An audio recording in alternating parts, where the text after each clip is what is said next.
When you are unsure of what is happening in your life, do you take that wonder or those questions to God?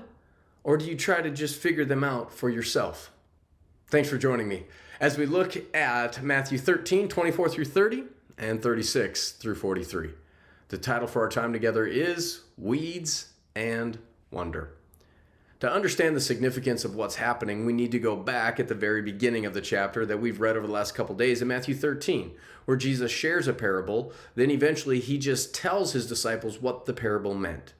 Now we come to Matthew 13, 24 through 30, and Jesus tells this story about wheat and weeds and harvesters, and it's really kind of confusing.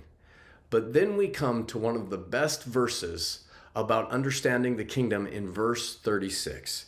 It says, "Then he left the crowd and went into the house. His disciples came to him and said, 'Explain to us the parable of the weeds in the field.'"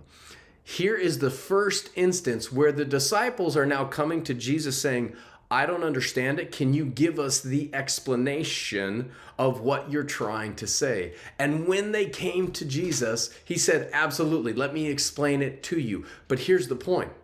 Jesus was probably waiting on them to pursue after him for the explanation. And when they did, Jesus was happy to meet them with what was going on. Now, there's a lot of things that happened in our lives where maybe we say, "Okay, God, why?" or "What are you doing?"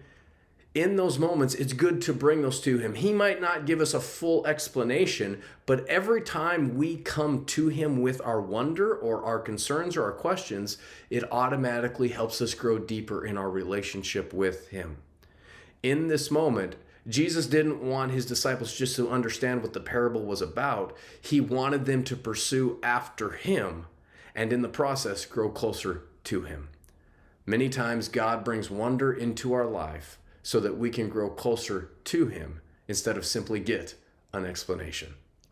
So identify an area in your life today where maybe you're wondering what God is doing. Instead of holding on to that wonder yourself, bring it to God and let him show you what he is trying to teach you. It is so great to have you on this journey. May the kingdom of God continue to bless you as you follow him and expand your perspective. God bless.